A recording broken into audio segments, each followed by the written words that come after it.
I'm Bailey, and I'm a licensed mental health counselor in New York and also a certified clinical therapist for ADHD. I specialize in working with women with ADHD as well as other neurodivergence, talking like ADHD, OCD, anxiety, and related disorders. But my main focus is women with ADHD, and I also have ADHD myself, and I have PCOS. It's been a journey, actually. It has been a journey. So the ADHD for me came first, and then the PCOS came later on. But when I look back and reflect on my childhood, and I think about all the symptoms and the connections that were just missed throughout my childhood, it was so obvious that I was struggling with both of them for a really long time before I received either diagnosis. However, for the ADHD, I was 17 years old. I was in my senior year of high school, and I was really struggling with my mental health. And I couldn't figure out why. I had been in therapy for years.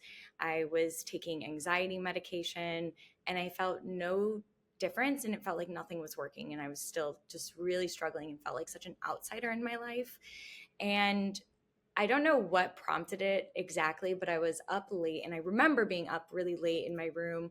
I think I'd been like crying over my own mental health and feeling so out of place and wondering what was wrong with me. And I came across this article about ADHD in women, and it was a new research study that had been released. And I was reading through the article, and it was talking about those different symptom presentations of ADHD in women. And as I was reading it, I was like, oh my God, this is me. This is exactly how I experience life. And so I remember taking that article to my doctor, and I had it printed out, highlighted, and I was like, I don't think I have anxiety. I think I have ADHD. And here's my proof. Like, here's this article. Here's all my symptoms. They say it's genetic, and I have an older brother who has ADHD. So I really think that I have ADHD and it's not anxiety. And thankfully, I had a really awesome doctor who had known me my entire life at this point, and was like, "All right, let's try stimulant medication." And the first time I took that medication, it was like all of the anxiety that I felt all the time, all the chaos and uh, just the noise in my head, finally, for the first time in my life, like went away. And I was like, "Oh my God, I can think, I can process." It was incredible. Well, so there is a lot of controversy, and we just continue to get more and more information. But the way that I like to look at ADHD in women and things that I look for, and what I've noticed is that there's this cultural and societal push for us to behave a certain way. So I believe and feel and have noticed that a lot of ADHD ends up going undiagnosed or misdiagnosed in women because from an early age, we learn to internalize the majority of our symptoms. So we're dealing with this like disorganization, this chaos, all of these thoughts, and we start worrying more and more about keeping up, and are we smart enough, did we answer the question right, and try not to interrupt the person because we know we're not supposed to interrupt when we're talking, right? And we start to just go more inside, and then we start struggling with things like daydreaming. We tend to be the really fidgety girls who are like playing with our hair, playing with our hair ties, tapping our feet, drawing, doodling, right? And then all of a sudden we start going more inside, and we start having more racing thoughts that manifest and looks like anxiety because our brain doesn't get quiet, because we're constantly thinking about, without having the language for it, we're thinking about all of our executive dysfunctions, right? Our executive functioning skills are things like time management, planning and organization, forethought, impulsivity, and I'm already going to forget some, emotion regulation, etc.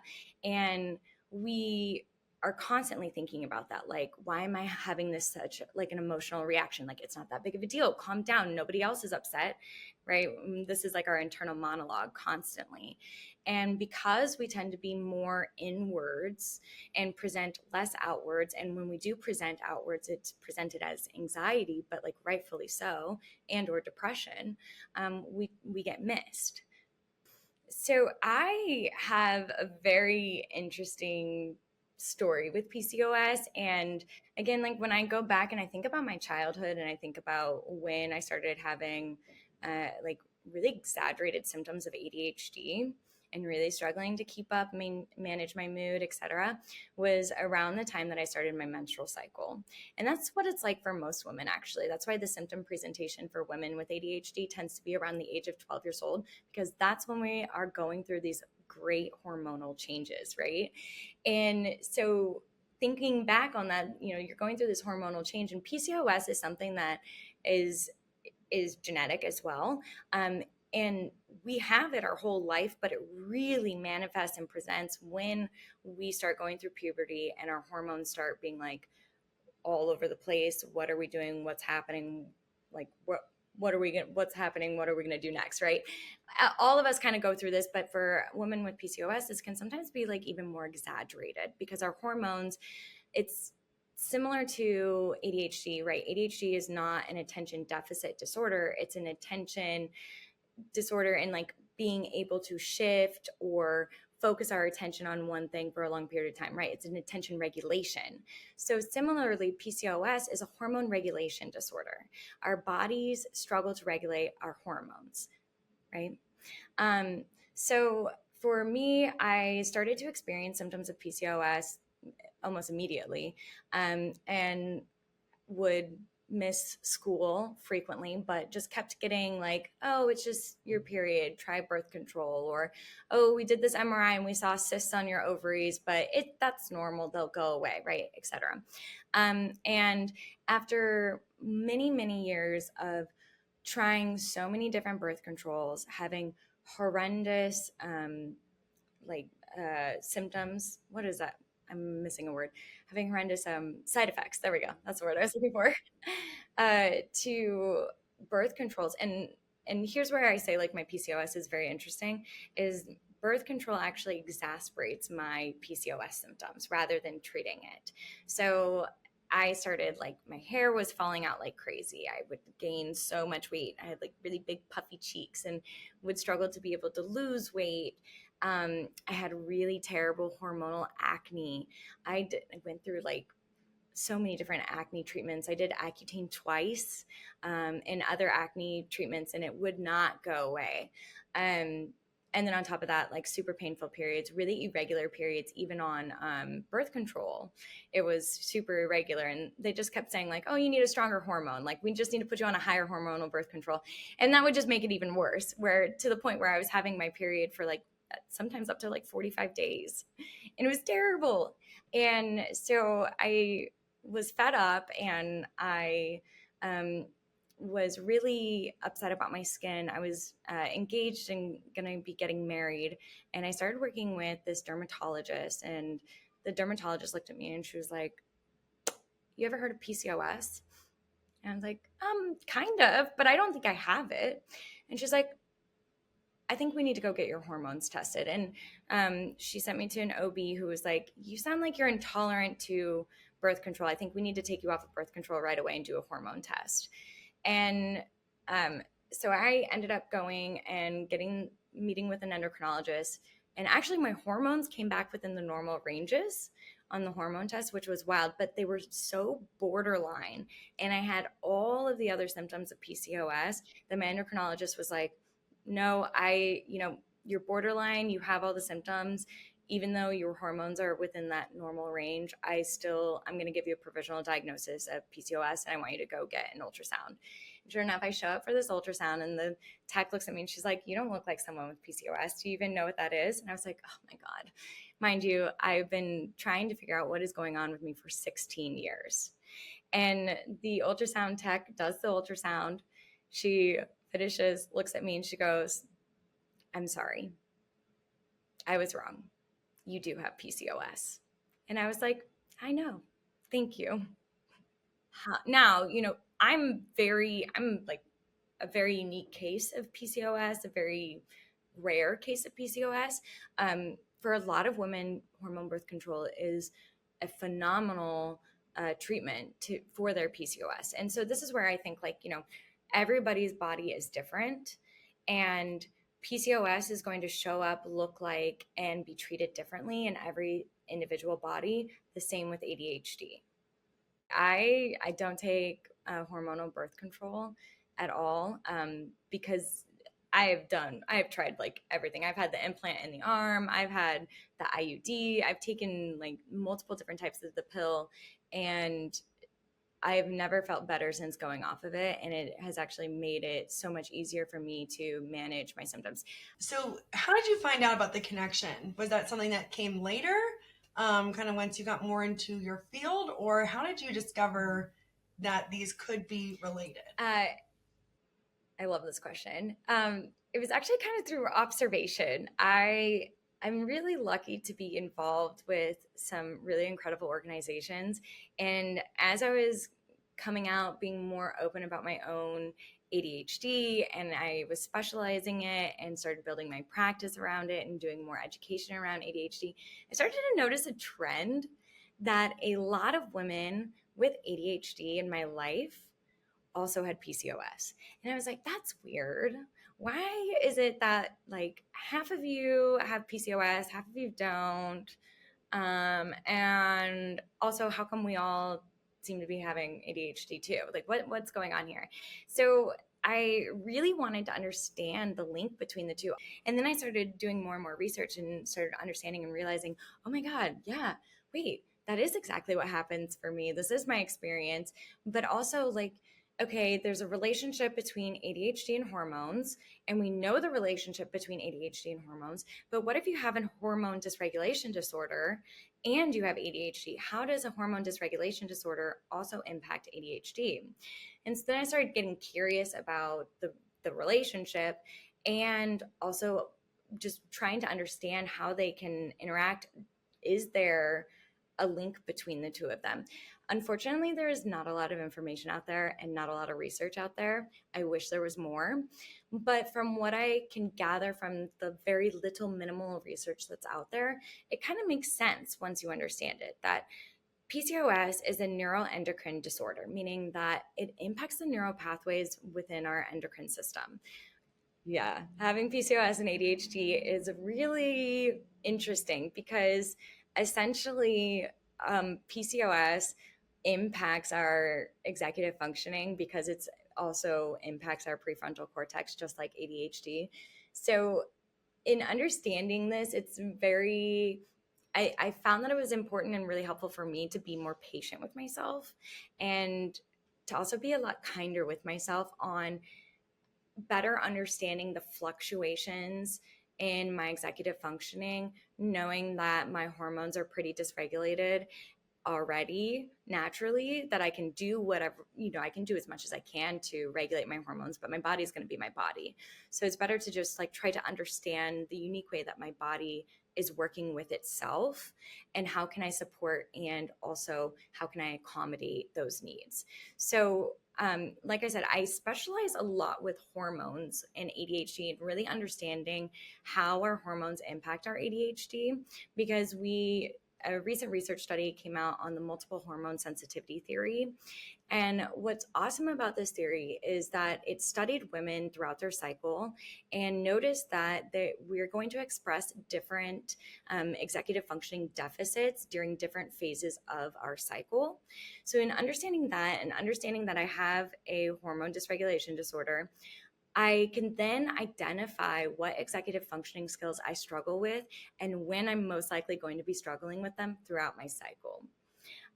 So, with that, having and knowing what executive functioning skills are going to be harder for me during different phases of my cycle helps me make sure that I'm like able to pre-plan and or better ask for help from my support system and people to help me accommodate me pick up where I can't pick up in that moment during that time of my cycle. Other things that really help is getting lots of sleep, prioritizing, really making sure that I work with myself to have a great sleep schedule, a wake schedule, exercising daily in a way that like brings me joy, not in a way that like I feel like I have to exercise, but really focusing on mindful, joyful movement. And then also diet is also very helpful. So I know for myself that I tend to have this very strange thing happen where I get whenever there is a surge or a change in my hormones. So I know when I'm entering a different phase of my cycle because my hormones will surge. And one of the things that has, I'm not sponsored, by the way, this is not sponsored, but something that I use that I've started using and has been really incredible in helping me better predict what my needs are going to be is I use this thing called Mira. Have you heard of it? It is a little hormone tracker. I actually have it right here. So this is my little Mira, and it connects to my phone with an app, and essentially it tests your hormone levels in your urine, and it has this little stick, and you put the stick in there, and it like has a little computer trip, analyzes your hormones, uploads it into your phone, and it can show you where and how your hormones are moving throughout your cycle. It is so cool. But it's awesome because I struggle with insomnia, and I get insomnia twice a month. And it's always when I am changing phases of my cycle, when I'm going into the follicular phase versus the luteal phase. Because when I have a surge of estrogen, I will have insomnia the night before. When I have a surge in that progesterone, insomnia. It's insane. So knowing that, and the more that you test your hormones using Mira, the better it is able to predict your hormones. Again, having PCOS, it's really hard for us to predict our cycles, right? Super challenging. But with Mira, it's actually been super accurate and made it so much easier to actually trust the predictions of my cycle and to be able to like watch it predict in real time with me. So now I don't always know when I'm going to have insomnia, um, but I have a better idea of like when I can expect that my hormones are going to surge and change, which is going to cause me to be very sensitive to it. My body's going to react and respond with not being able to sleep. So then I can better plan to ask for help, be more patient with myself, and maybe like clear my schedule as much as possible, maybe not commit to as much, predicting that, okay, I'm headed into this phase of my cycle. It's saying that I'm going to ovulate on this day. I'm probably going to experience insomnia either a few days before ovulation or a couple days after the ovulation. So, what's on my schedule right now? Can I move things around? And or what can I get for myself that's going to help me be able to make it through my day, knowing that I can't predict the exact day that this is going to impact me. When we think about, going back to that internalization of ADHD, and majority of us tend to be late diagnosed with ADHD, and then when we put in hormones like higher progesterone, or if we have hormonal imbalances like PCOS, PCOS causes brain fog, ADHD causes brain fog.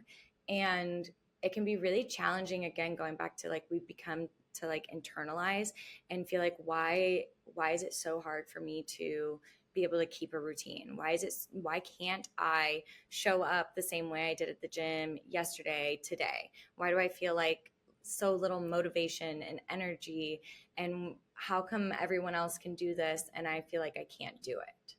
Right. And again, we like tend to like internalize and like beat ourselves up a lot over what we perceive others abilities and capabilities to be, and questioning and wondering like what's wrong with me, why can't I do what they're doing, I don't understand why I can have so much more energy one week and feel like I can function fine, and then the next week feel like I can't get out of bed. And it's super confusing. But when we understand the relationship between our hormones and our ADHD, that can become a lot more clear. And then we can, instead of like beating ourselves up, we can actually be like, oh, okay, so I know that I'm going to have more energy this week. And maybe I do want to do harder workouts and challenge myself. And maybe this week I just want to go to like one or two Pilates classes and go for a walk, and that's good enough.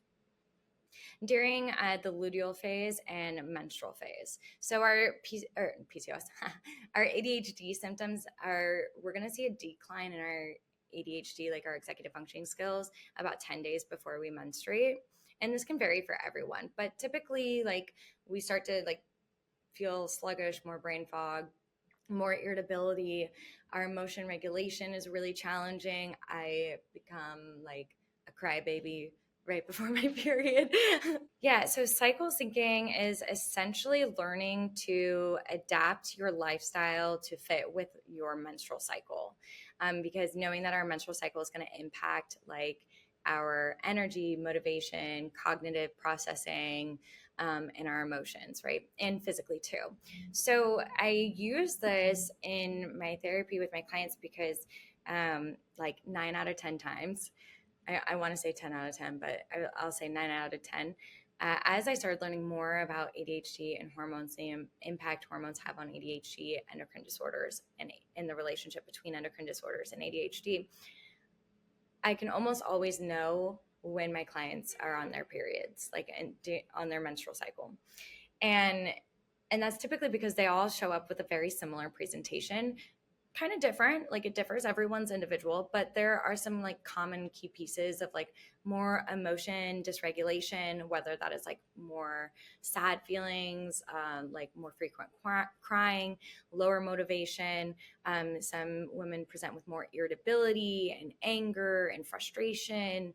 But then there's those common things of like just feeling tired, exhausted, overwhelmed, and wanting to like take a break from life and feeling overwhelmed with trying to manage life and all of this like emotional experience.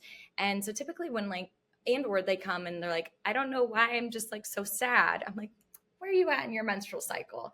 And sure enough, they're like, oh, like I started my period 3 days ago or whatever it is. I'm like, okay, that makes sense. So when we can understand that, we can start implementing things into our life that are actually going to support us and not make us feel terrible about ourselves when we are in the different phases of our cycle. And these little minor changes can be like changes to our diet, changes to how we approach exercise, changes to how we even approach our work, like what we do at our jobs, how much work do we even try to accomplish, and also how we approach our relationships and social activities to protect more of our energy. So then that way we can show up and have more energy in different phases of our cycle. So PCOS really sometimes should be treated very similarly to ADHD when it comes to certain abilities for executive functioning.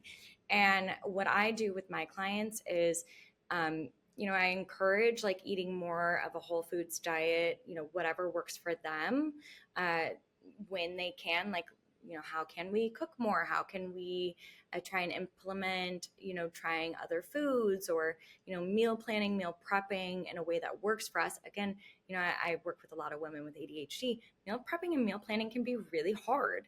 So getting away from like it has to look a specific way to leaning more into how can we make it easier on ourselves to be able to do this thing. And then I'm all about accommodations. How can we accommodate ourselves, right? And our cycle is already so hard to deal with like all of the emotions. Then to be like, oh, I have to eat healthy now. Like I have to like put in thought, and if I eat a box of mac and cheese, I'm gonna feel shame. And my whole goal is to get rid of that and be like, no, that's a box of mac and cheese once a month is not going to disrupt our hormones so much and or make that big of an impact to where it's unhealthy.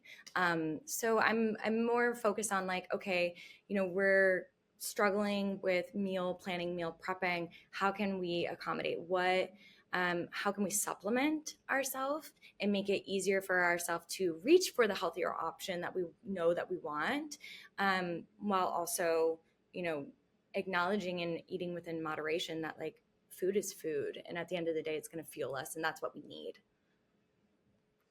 But I think what really has helped me get my PCOS and my ADHD under control is finding a team of people that I trust, right?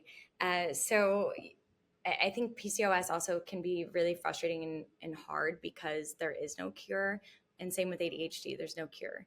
It's all about learning about the unique ways that both of them impact us and then treating, working with ourselves the best of our ability with what it is that we need to work through. So working with a care team who understands like my needs with like my executive functioning and ADHD, and like having a plan in place and having alternate ways for me to contact my providers is extremely helpful in helping me better manage both of these conditions.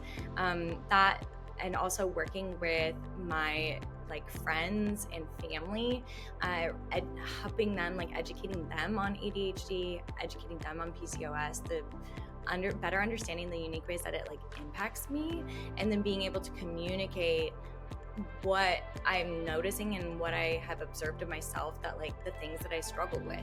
And majority of the time, like they already know, they can already tell that we have a pattern, right? But it's going like more internal and being like, oh, you know what, like I understanding that like, okay, maybe some of this is kind of out of my control actually, and I need your support in helping me like accept it and then work with it instead of trying to get rid of it. And so really having those people who can understand you in that way, I think is really important, which is why I would also encourage working with providers and having that trusted care team who are knowledgeable on PCOS, who are knowledgeable on ADHD, who can support you in a way that's going to help you accept it instead of feeling like there's something constantly wrong with you, because that's not living.